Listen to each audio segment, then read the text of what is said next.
That's where I got burnt there.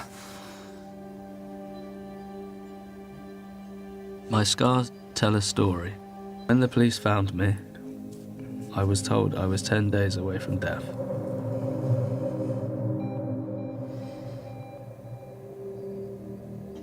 I was in love with Jordan, and it took me a long time to have the courage to say she was abusing me. People always ask me, why didn't you walk away?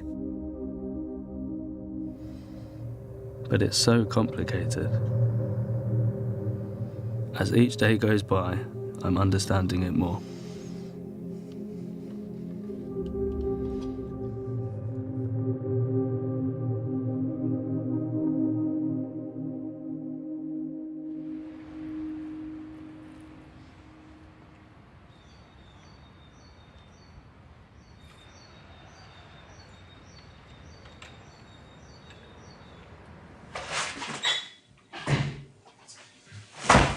Okay, Alex, so today is the Sunday, it's 11th of June 2017. I noticed you've got a bandage to your arm, and I know that you've explained to me you've got some injuries. Are you fit and well to do the interview today? Yeah, that's fine. First of all then, if you could introduce yourself. My name's Alex Skeel. I'm 21. In your own words, I want you to tell me why you're here today. I'm here because yesterday afternoon the neighbours heard arguing in the house, so they phoned the police.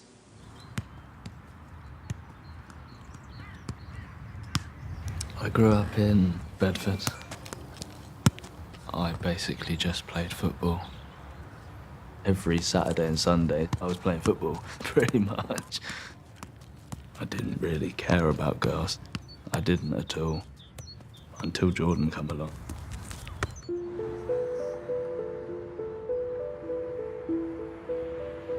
My friend was in a college performance, so I went to it, and she'd come to see her friend. We just started talking, and I was a bit surprised, because I'd never really spoke to many girls at all. It felt quite cool. It was quite nice to say to people, you know, what did you do at the weekend? Oh yeah, I met up with Jordan. She was very caring, confident, loving. She just showed a real interest in me. Where's Alex now?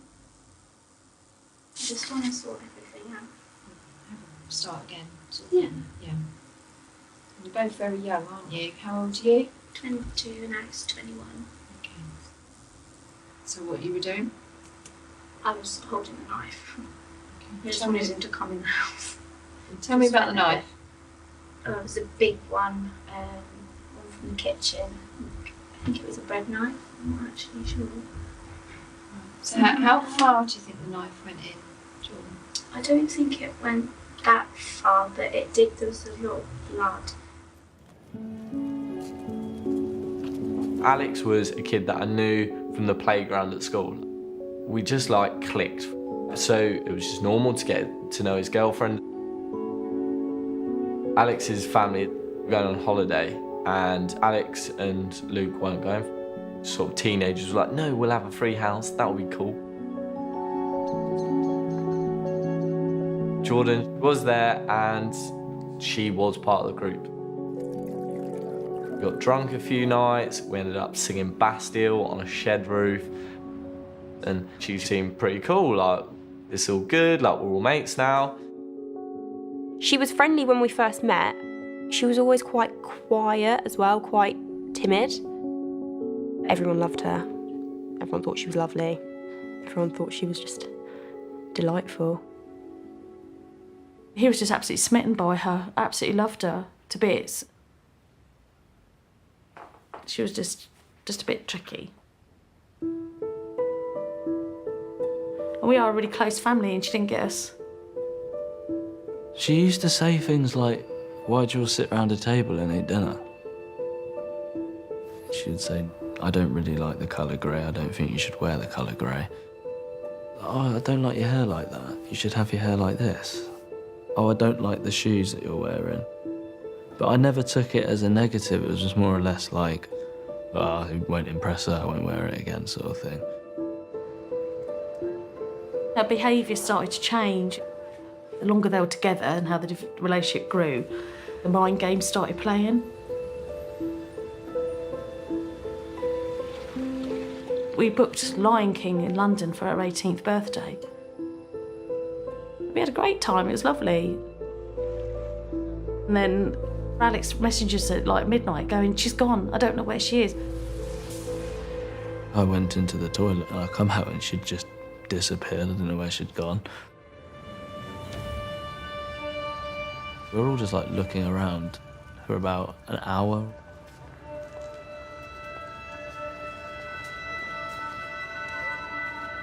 And I just remember Alex saying, I found her. She was back inside the hotel, like, reception area, and she's just laughing sort of thing. It was just all a bit weird. The mum and dad are saying, no, that's not right, and then you're sort of thinking, when it's just us two, it's not like that, so you're wrong. How was Alex seen? How did he see you? How did you see him yesterday? He's got some pretty sore injuries. Oh, what, his arms and stuff? Oh, in general. I think he's just upset because we've got everything we ever wanted, but we're not happy. So it's just.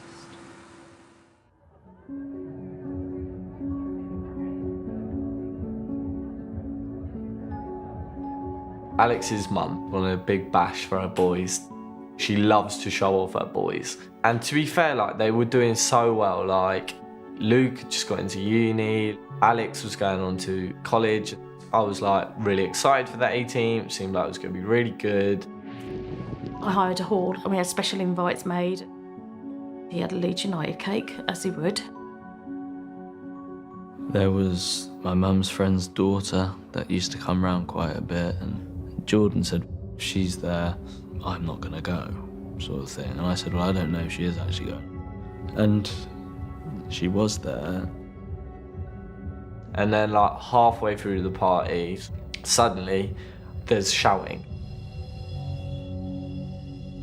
Jordan targeted a 15-year-old girl, my best friend's daughter. Beautiful girl, very attractive. She just screamed abuse at her. He was spending time with his family, his friends, and she just wanted Alex all to herself. The music just was stopped. Alex was sobbing. Jed was, what do you think you're doing? Telling Jordan to leave the party and stuff like this. And Alex was like, no, I want to stay at the party. There was like 100 odd people just staring at this argument, and the girl involved was my girlfriend.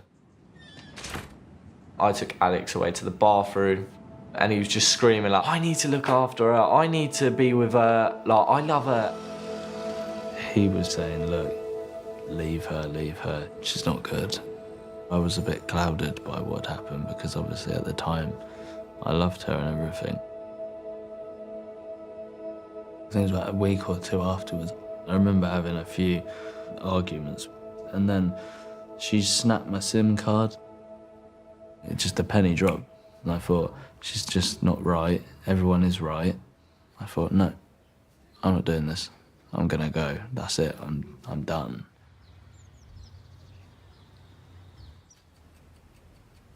It was a cause for celebration for us. Like, we thought finally we got him back. We felt like we got him out of something very bad. Then just sort of a bombshell was dropped. She come back into Alex's life.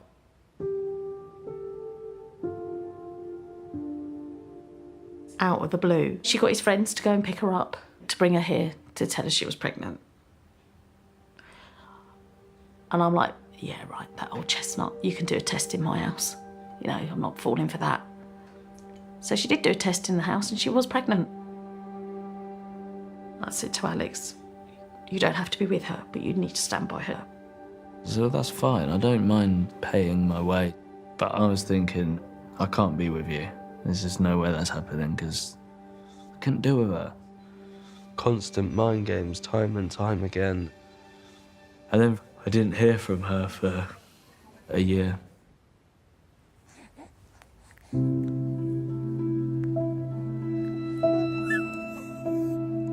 I got this text to say, "Are you willing to meet your grandson?" And it was like, yes. And she just rocked up on my doorstep on the 12th of August. She spun the car seat round and it was just Alex. And I just fell in love with him. And I couldn't shut the door on my grandson. I went absolutely off my head. I said, why the fuck did you let her in and all this, that and the other? And I went, I get that, and I do understand what you're saying. I said, but please let me be his nan. And Mum was like, she seems lovely, she's changed. Being a mum's obviously changed her.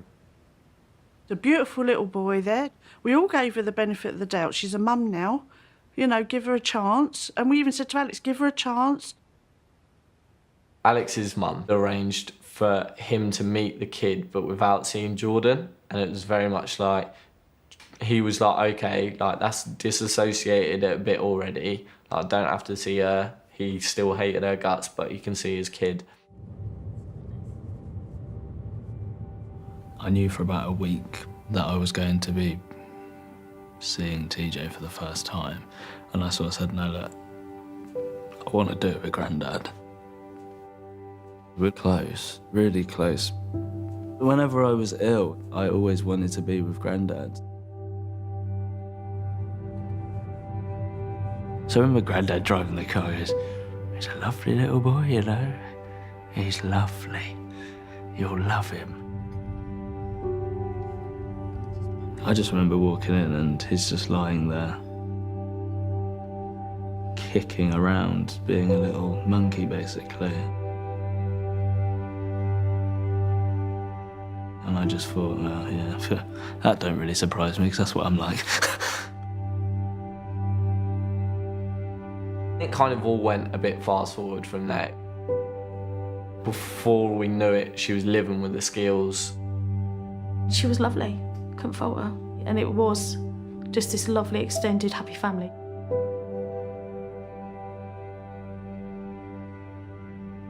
She's a mum, and I can't say she didn't love that TJ, because she did. But at one point I said to her, so what is it about Alex you loved? You know, joking about, what is it? And she just said, oh, it's the best. It's just the best. It all seemed nice, too nice. And it was like, shit. And I said to Jed, I was like, I have a very bad feeling that he's falling for her again. And bloody hell, January 1st, Facebook official, they were together again.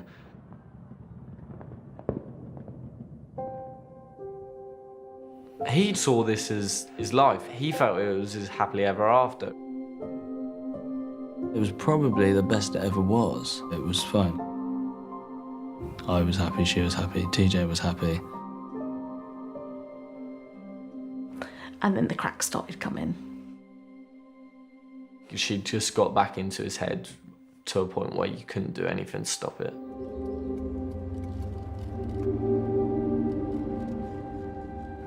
They were out driving and the girl that she attacked at the party was walking on the street and they shouted abuse at her.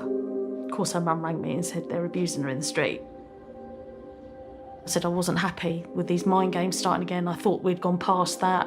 I thought we'd all moved on and grown up. I said, we're not having it. So she packed all of TJ's stuff up and she told Alex he was to choose. It was definitely TJ. I didn't want to not see him. I thought, she won't let me see TJ anymore. And I've obviously bonded with him over the last, 8 months or something. So I literally just moved out, and that was the last time I went home. He was only 19 when he went away and my world fell apart, really. It was horrible. And I never saw Alex for 2 years.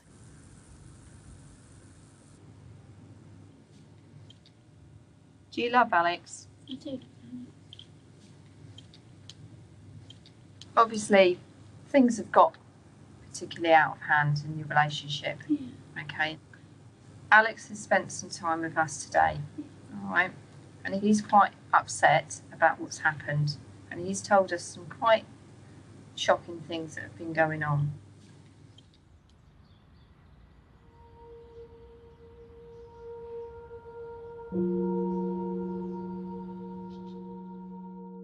I was happy, and I thought, I'm there for my son and we're going to be a family. Shortly after I moved in, little things changed. She started accusing me of doing things with girls when we weren't together, and she was pregnant with TJ. Did I ever see this girl? Did I ever speak to this girl? I'd say I didn't do that. She wouldn't believe it, and it just got to the point where she kept asking and asking and asking. She changed my phone. I got a new phone and phone number. She got rid of the PlayStation because it was a form of contact to, like, people I knew. I could say I'm a muppet and everything, but you're so caught up in everything, you just don't know.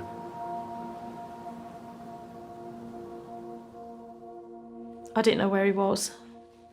And I got so desperate that I sent him £1 using mobile banking and just said, I love you.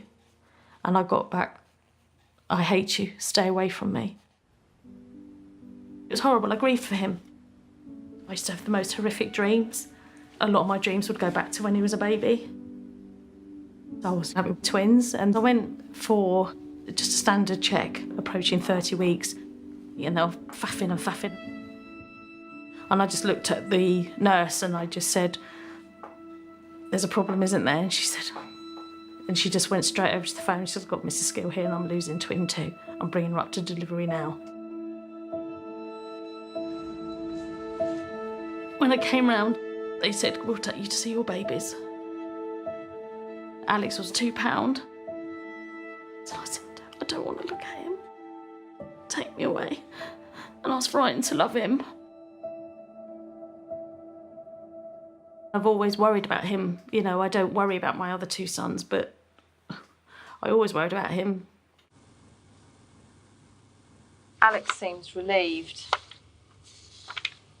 that he's now going home, back to his family. He feels he's been isolated from. He always said he just didn't want to see his family. He states that majority of the contact with his family has been stopped because you've stopped him having contact. No, definitely not. Would you say at any point you have made it difficult for him to see his friends or family? No, never. He made it very clear he didn't want to see any of his family. He said he hated his family, he didn't want to talk to his family, he wants nothing to do with his family.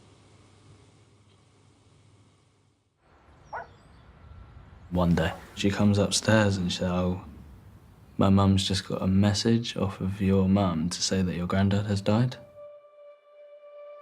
And I was really, really upset because I couldn't say goodbye.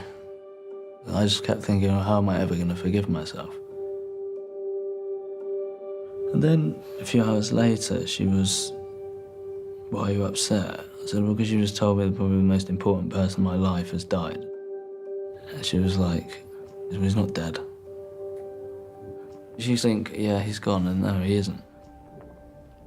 She obviously was jealous of the bond that I had with Grandad's.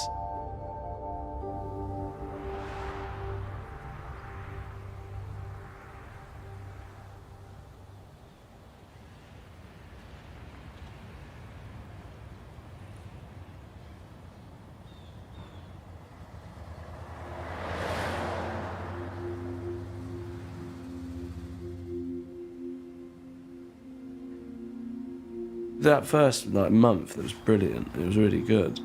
We had a nice house in a nice place. There was no arguing.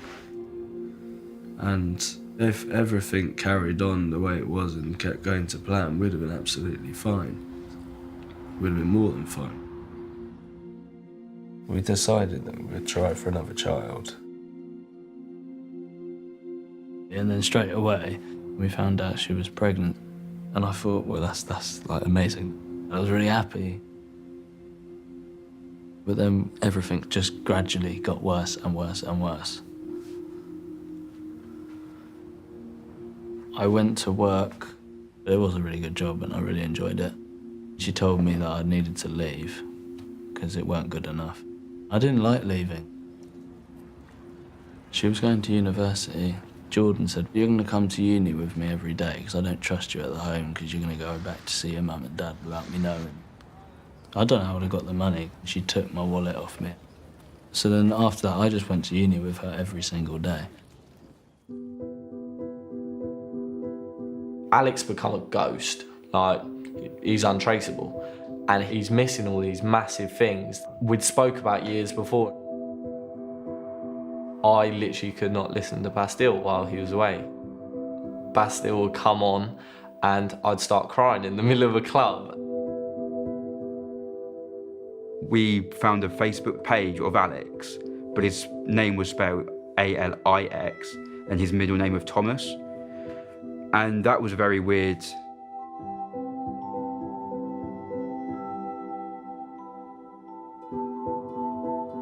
Sent it a friend request and I got a message off Alex and I was like, right, here we go. I knew it wasn't a message off Alex. It was like, "I've never been your fucking friend. I've never wanted anything to do with you. I've all just been lying to you this whole time."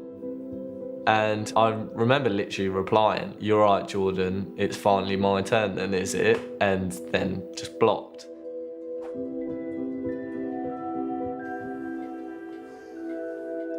August 17th, 2016.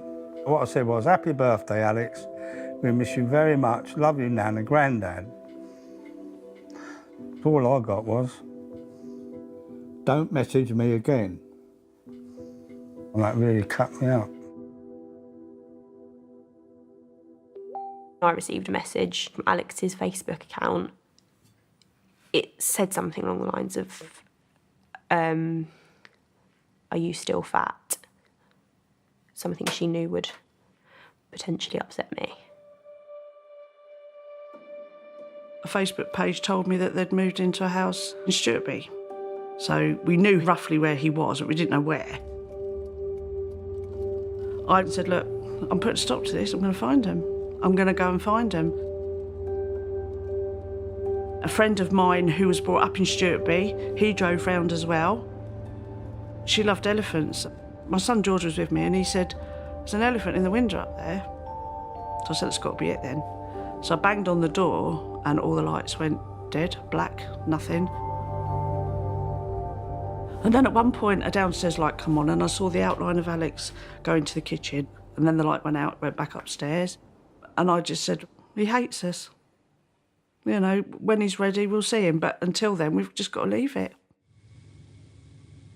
He says that you go at him about this period of time that you had a break in your relationship, okay? It always goes back to that, yeah. And that you question him relentlessly, and that you go on about it a lot, and that if he doesn't answer you, you then become violent towards him. We went to Winter Wonderland in London. She had just accused me all the time of liking these girls. And as soon as we got in, she said she's got a message off one of them, and I said, "I didn't do anything." It's because you're not telling me the truth. So we kept walking. And she's like, "We're not going to go." And I said, "No, we are, because we've come all this way. It's just pointless to just go back." Then she was like, "Go into Boots and buy some 1 a day sleeping tablets. And as long as you take one, we'll go." I got the sleeping tablets. I just took one. And she goes, "Put all the rest of them in your mouth." So I put all of them in my mouth, and then she said, "Crunch them down and then swallow them." I just did as I was told. It was really strange. I was like full on dozing off. It was so strong. I don't remember anything about how we left there.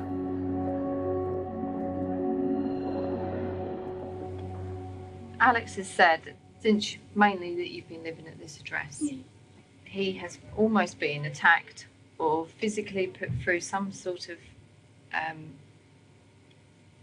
assault pretty much every day since about September.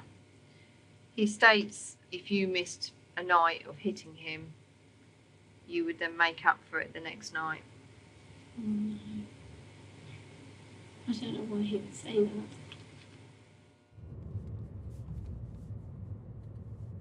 We went out and everything seemed okay. And I looked out the window and she goes, right, that's it. And she picked up her hairbrush and she just full on went whack straight there. And the tooth was near enough off. I had no money. I didn't drive. So in the end, I just went like that and just ripped the tooth out. Tell me about this hairbrush that you keep in the car. Well, whenever we've had an argument in the car, I'll grab just my hairbrush that is on the side and I'll just sort of hit him either wherever I can. There was so many occasions where I would be asleep and she'd smack me on the head and I'd just go in the mirror and I'd look and I'd just be bleeding. There was a hammer, but I never hurt him. She started to use knives. I only ever cut him, I never stabbed him.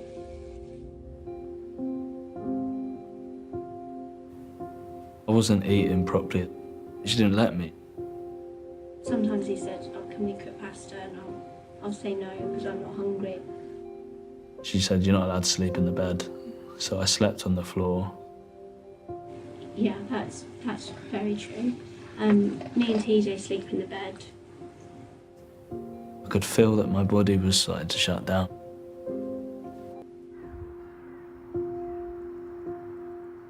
I was beside myself. We were angry, we were hurt, we were upset. It was horrible. It was always like that missing link to us all.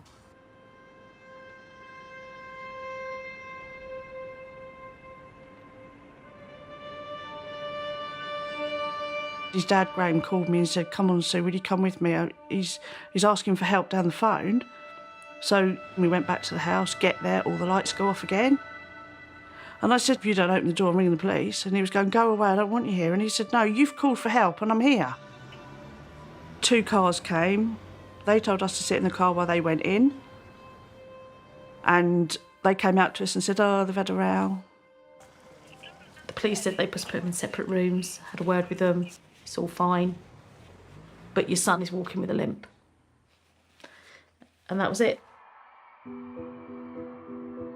We went and watched Bastille in a concert in Leeds.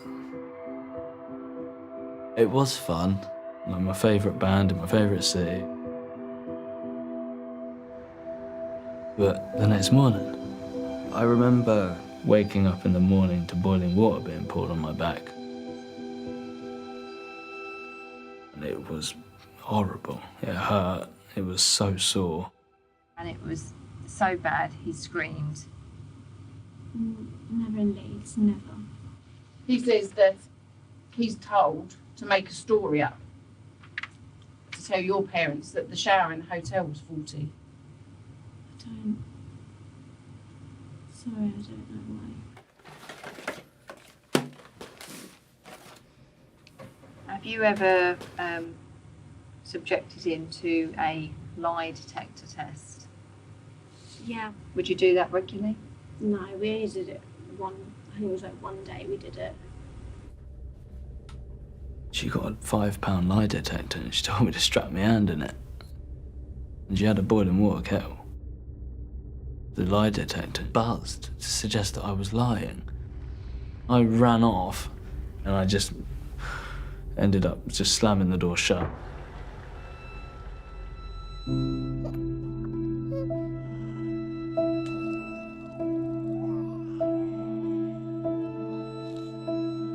I was looking forward to it for a reason.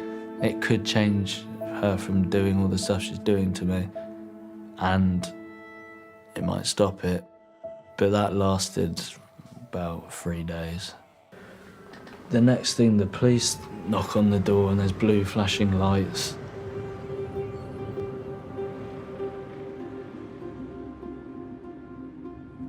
At the time, I was frontline response police constable. We got a 999 call for a domestic disturbance between a man and a woman, called in by neighbours.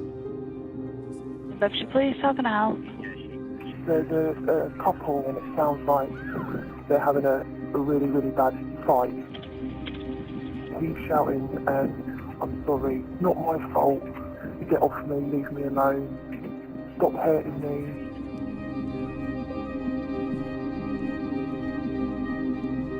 We arrived, we had to do quite a bit of knocking and, police opened the door, shouting, and eventually Jordan came to the door and she looked fine. She was sort of casually dressed and didn't look dishevelled or anything, and she straight away said, oh, there's been a problem, Alex has hurt himself. She let us in and we left. Alex went to hospital. I was lying there with like a paracetamol drip in my arm, and they had to like scrape all of the rubbish skin away, and literally it was just left red, pink and raw. I was just about to go in to have the surgery and Jordan walked me out the hospital. The nurses kept saying, please stay with us, please stay with us. And they ended up getting the consultant down, and as I walked off, he sort of held me by the face and then like put his hands and he goes, are you sure you're safe to go home? And I said yes. It's strange because the whole thing was the right time at the right place, but I didn't say anything. I kept saying I did it to myself. It was me. I was scared what she was going to do.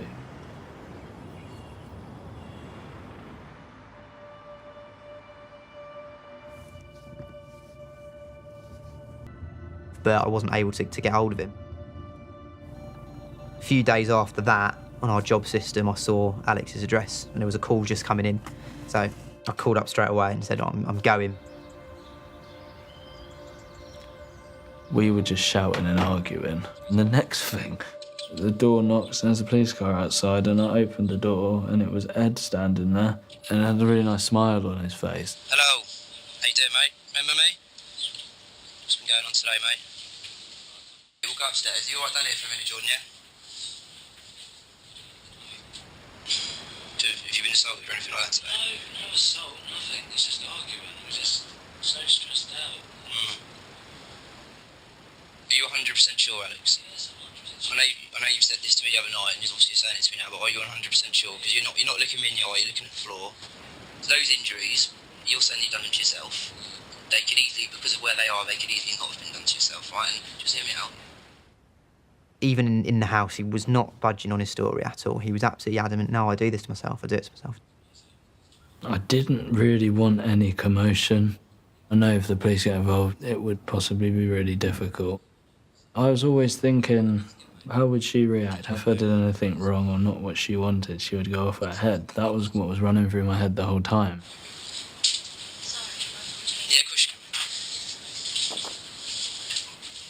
I just wanted to try and be as much on his level as I could. He's a few years younger than me, but not a dissimilar age. We're both blokes. And I thought I need to get him out of this environment. Let me go down A&E, mate, and get it redressed. Grab a jacket and some shoes, mate, whatever you got, wallet, whatever. So, mate, are you coming back here tonight? From A&E? Yeah. And then I'm going to come back here tomorrow? Yeah. Okay, so you don't really need to come to me? So you know where each other are?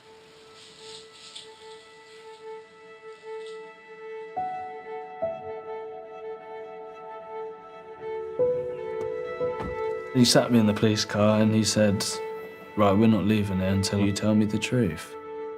You need help, she needs help, your children need help, you all need help.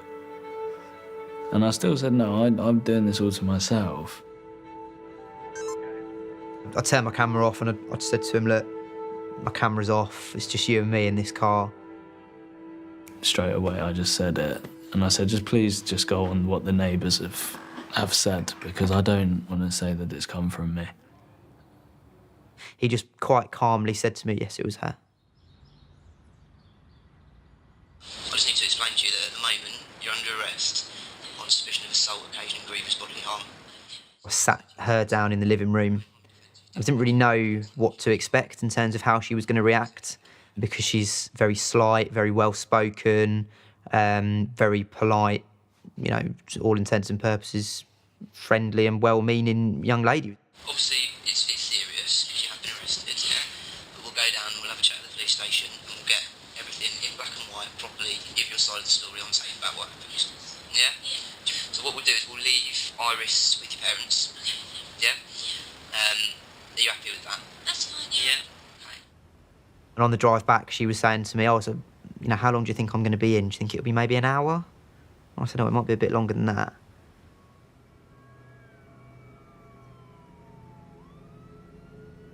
Once we allowed him to get to the hospital by sort of removing her from the equation, the doctor said that they reckon had probably 10 days from death. You know, things couldn't have got much worse than what they were for Alex. That night we put Alex in a hotel, and I think one of the police officers bought him a McDonald's on the way to the hotel, and he said it was like the best food he'd ever eaten because he hadn't eaten a proper cooked hot meal for so long.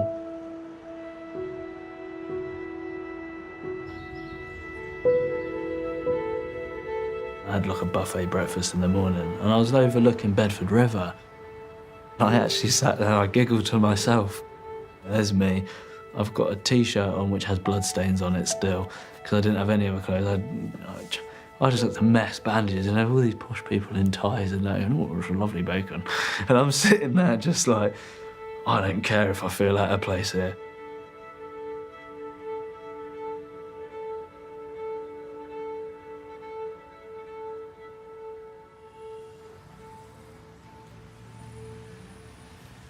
Okay, so Alex, have you ever acted in self-defence towards Jordan? I've never lashed out, because I haven't on purpose. I don't want to hurt her. No. Okay. Tell me why you've never reported it to the police or anybody else. Because I thought it would blow under the carpet one day. Yeah. I thought it would be fine. We talked in detail about the incidents that happened on the 3rd of June and 10th of June when the police attended, okay? And you've accepted that you have thrown water over him that was boiling, okay? And you have accepted that you swiped at him with the knife and cut him, all right? And the other times were just maybe like... But you can't argue about those injuries because they're quite obvious, because the burn marks and the cuts, okay? Because police attended on both these occasions, all right? I appreciate it's stressful. You're both quite young. You've got young children. Do you suffer from any mental illness yourself? Ever suffer from depression? Any suffered from any postnatal depression after either pregnancy? How do you feel today about moving forward? What are your thoughts and feelings at the moment? I just don't want to get hurt anymore.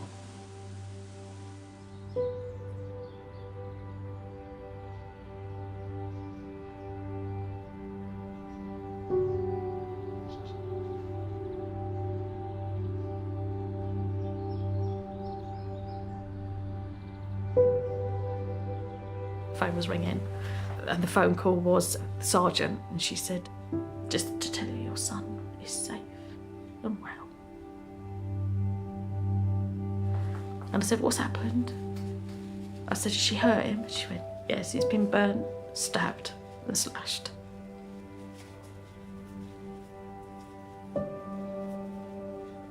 I just screamed. My sister took the house line and she said, Alex is on his way. He's on his way home. He wants to go. He wants his mum.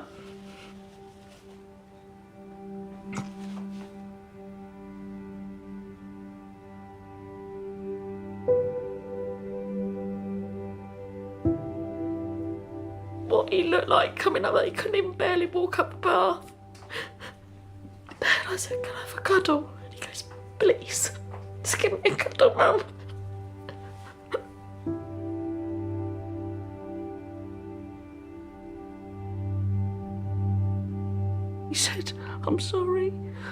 And he was, his body, he didn't even smell alive.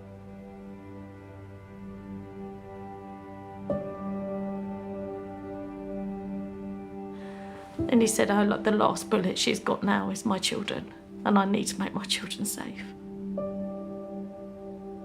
And within 5 days, they were with us. And I just remember meeting my granddaughter for the first time. I didn't even know she was born.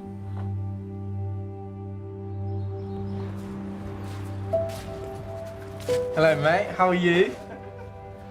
It was so surreal seeing him again. I just grabbed him, made sure he was real, and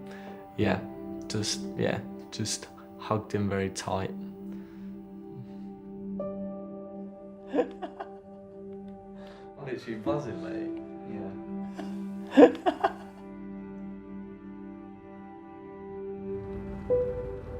It was good to have him back. He was safe again. But it was just horrible to hear about what she did to him and what she put him through, especially when it's one of your best friends.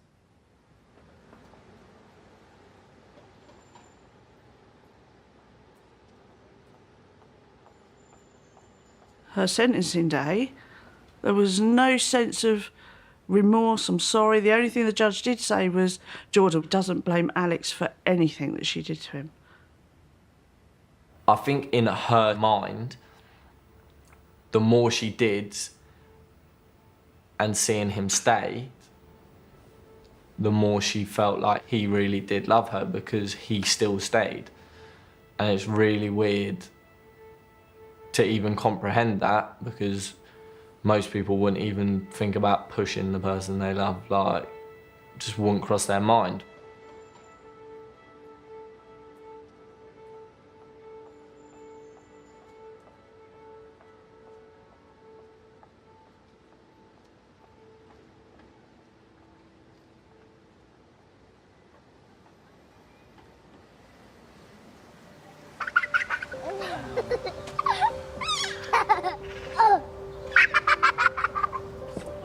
The day that she's going to prison, I felt so free. It was a massive relief.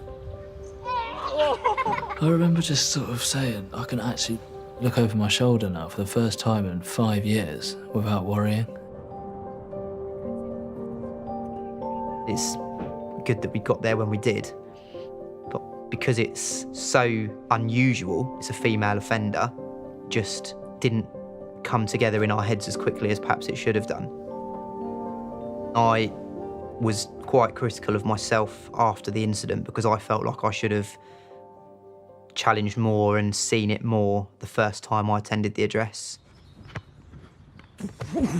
We'd all be lying if we didn't say that we don't sit back and think, how does this happen to a man? It did start very, very subtle, not allowed to seeing his friends when he wanted to, having to have his hair cut a certain way, only allowed to wear certain colours. That's how it all started. It didn't start with a knife to his leg. It took a long time to get to that. How have you scored that? How have you scored? Domestic abusers, doesn't matter what gender they are. A victim is a victim and an abuser is an abuser. There can't be any gender tied to it because it doesn't matter. Like, a victim still hurts whether they're a male or a female, and an abuser is still just as nasty whether they are male or female, and it's as simple as that.